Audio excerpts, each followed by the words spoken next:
राधे राधे। जय माता दी। इस पुरुषोत्तम मास नारायण अपने कुछ खास भक्तों को जो उनसे बहुत प्रेम करते हैं, उन पे पूरी तरह से समर्पित है, उनके लिए कुछ कहना चाहते हैं, कुछ बताना चाहते हैं कि उन्हें अपने जीवन को किस तरह से बदलना है।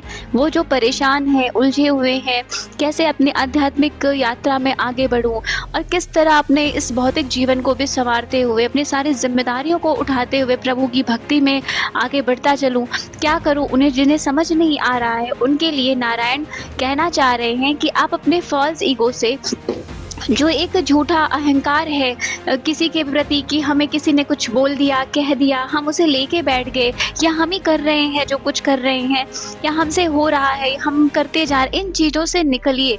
आप किसी के भी इन्फ्लुएंस में जो आपको मटेरियल चीज़ों से या फिर किसी भी प्रकार की भौतिक चीज़ों से जोड़ रहा हो या कुछ ऐसा कह रहा हो, समझा रहा हो, आप उससे निकलिए। आप अपने आप को पहचानिए। आप नारायण के भक्त हैं। आप में हर चीज, आप खुद सब कुछ करने में सक्षम है। आप नारायण के हो। वो स्वयं मोहिनी अवतार लेकर दुष्टों को, राक्षसों को उन्होंने मोहित कर लिया था और देवताओं को अमृत का पान कराया था, उनसे अमृत को ले लिया था राक्षसों से।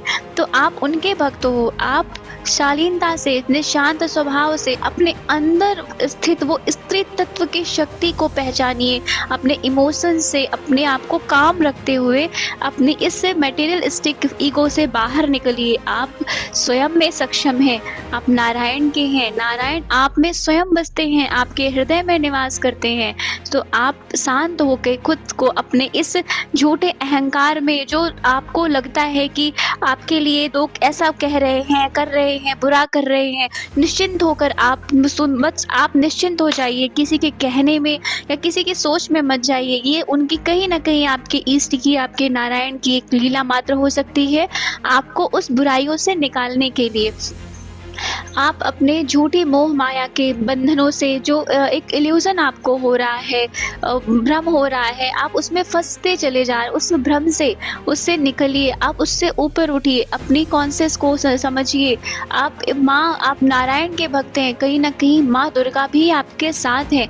आप उनकी शक्ति को पहचानिए। आप में एक असीम अपार शक्ति उन्होंने दी है। आपने आपको आगे बढ़ना है। दूसरों के लिए भी आपको संसार में दूसरों की भी मदद करनी है, जो आप जैसे लोग हैं और जो बहुत सारे ऐसे हैं जो भक्ति में भटक रहे हैं या जिन्हें गलत रास्ते मिल जाते हैं, आपको उनको भी संवारना है। आप एक प्योर सोल हो। आप राधा रानी, आप माधव के, आप नारायण के भक्त हो। कुछ लोग कहते हैं मैं तो नारायण की ही सेवा कर रहा हूँ, तो माँ का कैसे, माँ दुर्गा को, तो माँ दुर्गा, नारायण, राधा रानी, कृष्ण, ये अलग नहीं है, ये परम तत्व है, पर ब्रह्म है। आप उनके भक्त हो। आपको आगे बढ़ना चाहिए। आपको अपनी सभी चीज़ों से आपको से ऊपर उठना है। आपको ये जन्म मृत्यु, इन सभी चीज़ों के बारे में बहुत सोचना नहीं है। आपको इन सबसे परे होना है। आपको अपने इंटरनल, अपने जो आंतरिक चेतना है, आंतरिक प्रेम है, अपनी इस आत्मा का जो प्रेम है, आपको उसे जागृत करना है। आपको उसे समझना है। आप एक असीम अलग प्रकार के मनुष्य हो। आपको अपने आप को संभालना है, जिससे कि आप दूसरों को भी उन से निकाल सको। आपको लस्ट से, आपको किसी प्रकार की वासनात्मक चीज़ों में नहीं पड़ना है। आपको कहा जा रहा है कि आप जो आपको लालच या जो आपको भावनात्मक चीज़ें आपको घेर रही हैं, आपको ये लग रहा है कि मैं पारिवारिक उसको संभालूं, या फिर इन पर कभी कभी हम इस कलयुग में रह रहे हैं तो उनके प्रभाव के कारण भी हम उनके इन्फ्लुएंस में आ जाते हैं कि हम अपनी जो स्पिरिचुअलिटी है उससे थोड़ा अलग हो जाते हैं। तो हमें आपको वो नहीं करना है। आपको अपनी आध्यात्मिक स्तर को अपने भौतिक स्तर से हमेशा ऊंचा रखना है। आप एक बहुत ओल्ड सोल हो, बहुत प्योर सोल हो, तो बहुत सारी नकारात्मक शक्तियाँ भी आपके पास अट्रैक्ट होती हैं। देवता तो आपसे प्रसन्न होते ही होते हैं, सभी देवगण प्रसन्न होते ही हैं, लेकिन जो उनसे भी थोड़ा अलग, क्योंकि हम इस धरती पर रह रहे हैं, और तो हम कहते हैं ना कि जो ब्रह्मांड में नेगेटिव है तो पॉजिटिव भी है, पॉजिटिव है तो नेगेटिव, तो देव है तो दानव भी हैं, राक्षस भी हैं, तो वो भी आपकी पॉजिटिविटी से, आपकी अच्छाइयों से, आपके धर्म से, आपके प्रेम से आपकी तरफ अट्रैक्ट हो जाते हैं। बहुत सारे भक्त ऐसे होंगे जिनको अक्सर नेगेटिविटी का प्रभाव हो जाता होगा, या फिर बहुत सारे उनके ही अपने रिलेटिव्स उन पे नेगेटिविटी कर देते होंगे, ब्लैक मैजिक कर देते होंगे या फिर हो जाता होगा कहीं कभी-कभी बाहर से, या वो ही उन्हें परेशान करते होंगे। तो आपको धैर्य रखने की ज़रूरत है, आपको परेशान होने की आवश्यकता नहीं है, आपको धैर्य रखने की ज़रूरत है। आप बेफ़िक्र होके अपने अच्छे कार्य को करिए, अपने आप को जो कभी-कभी आपको ये जो मन में वासनात्मक प्रभाव उत्पन्न होने लगते हैं, ये भी इसी नेगेटिविटी का ही प्रभाव आप पर आ जाता है, पर आपको इसमें पड़ना नहीं है, आप इससे निकलने में पूर्णतः सक्षम हो। दैवी शक्तियाँ, ईश्वरी कृपा, ब्रह्मांड की दिव्य शक्तियाँ आपके साथ हैं, क्योंकि आप स्वयं नारायण के भक्त हो। आप जो भक्त होता है वो ईश्वर का अंश ही होता है। तो कहा जाता है ना कि भगवान भक्त में बसते हैं, तो आप में ही प्रभु बसते हैं। आप अपने अंदर अपने प्रभु को पहचानिए, खुद को किसी भी प्रकार के लस्ट में, किसी भी प्रकार की इच्छाओं में मत फंसने दीजिए। आपको काम करना है, रहना संसार में हम भौतिकता में आए हैं तो हमें करना तो है ही, सब चीज़ें करनी है, लेकिन अपने आप को इन सभी चीज़ों से ऊपर उठाना है, इन सभी चीज़ों में फंसना नहीं है। आपको एक ऐसा पर्सन बनना है, ऐसा बनना है और इस तरह अपने आप को तैयार करना है कि जैसे कि बहुत बुरे से बुरे व्यक्ति भी आपकी आभा पाते ही वो अपने आप में एक उनका जो उनके अंदर जो एक अच्छाई छुपी है वो बाहर निकल आ जाए। जिस तरह कहते हैं ना, इंसान में अच्छाई बुराइयाँ एक साथ बसती हैं, तो किसी किसी की बुराइयाँ उस पर बहुत हावी हो जाती हैं। तो जो वो व्यक्ति है जिसकी बुराई उस पे हावी है, वो आपकी आभा से आपके सामने आते ही, आपसे बात करते ही, आपके पास आते ही, वो आपकी छाया की वजह से वो एक अच्छा व्यक्ति बनने, आपकी बात सुनने के कारण वो अच्छा बनने लग जाए। वो आपको उस तरह अपने आप को बनाना है। आप अपने अंदर छुपी हुई अच्छाइयों को बाहर निकालिए।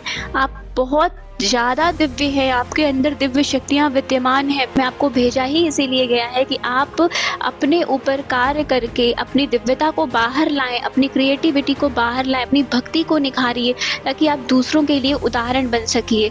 आपको अपने आप को एक दिव्य आत्मा तो आप हो ही, लेकिन आपको संसार में भी अपनी दिव्यता स्थापित करनी है। पहले हम ऋषि मुनियों को देखते थे तो वो इस तरह से रहते थे कि उनके एक उदाहरण दिए जाते थे, वो मुनि इतने तपस्वी और उस सांसारिक जीवन में रहते हुए भी।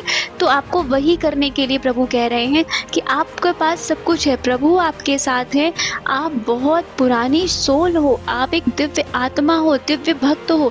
आपको अपने आप को वही यहाँ पे कार्य करके, क्योंकि कलयुग में आपका जन्म हो गया है, कलयुग में आप जन्मे हो, तो कोई ना कोई उसके लिए भी भगवान ने कोई ना कोई कारण ही बनाया है कि आप दूसरों की मदद कर सको, उन्हें दिव्यता का, उन्हें भक्ति का, उन्हें सद्मार्ग पे चलने का संदेश दे सको। तो आपको अपने इस कलयुग में रहते हुए अपने गृह कार्य, अपने भौतिक कार्यों की जिम्मेदारियों को, नैतिक कार्यों को पूर्ण करते हुए भी आपको अपने ईश्वर पे भक्ति बनाए रखते हो। आप ईश्वर के अंश हो, तो ईश्वर भी चाहते हैं कि आप उनके आने और भी जो संसार में उन्होंने बनाया है, लोगों को संसार बनाया है, उसको आप और आगे अच्छी सीख दो।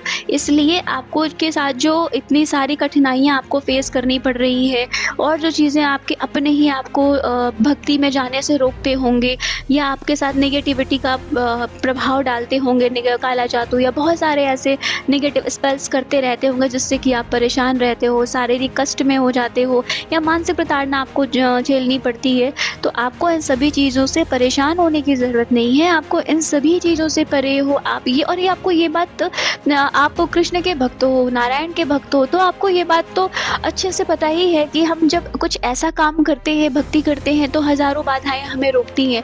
तो हमें इससे परेशान नहीं होना है, इससे लड़ के ऊपर आगे बढ़ना है और अपने लिए और बहुत सारे ऐसे भक्तों के लिए भी जो फंसे हुए हैं इस मार्ग में, जिन्हें रास्ता नहीं मिल रहा, उनके लिए मार्ग प्रशस्त करना है। तो ईश्वर आपसे, नारायण आपसे यही कहना चाहते हैं कि आप अपनी दिव्यता, अपनी अच्छाई, अपने सद्गुण ना छोड़िए सबसे परेशान होके, आप आगे बढ़ते रहिए। वो आपके साथ हैं, माँ दुर्गा आपके साथ है, माँ राधा रानी आपके साथ है, सभी देवी देवताओं, दिव्य शक्तियों का आशीर्वाद आपके साथ है। तो आप परेशान नहीं हो और अपनी भक्ति में आगे बढ़ें, अपने कार्यों को सही ढंग से करते हुए, अपने जो एक कभी कभी होता है ना अहंकार या अपने मन में द्वंद्व आता है, उनसे बाहर निकल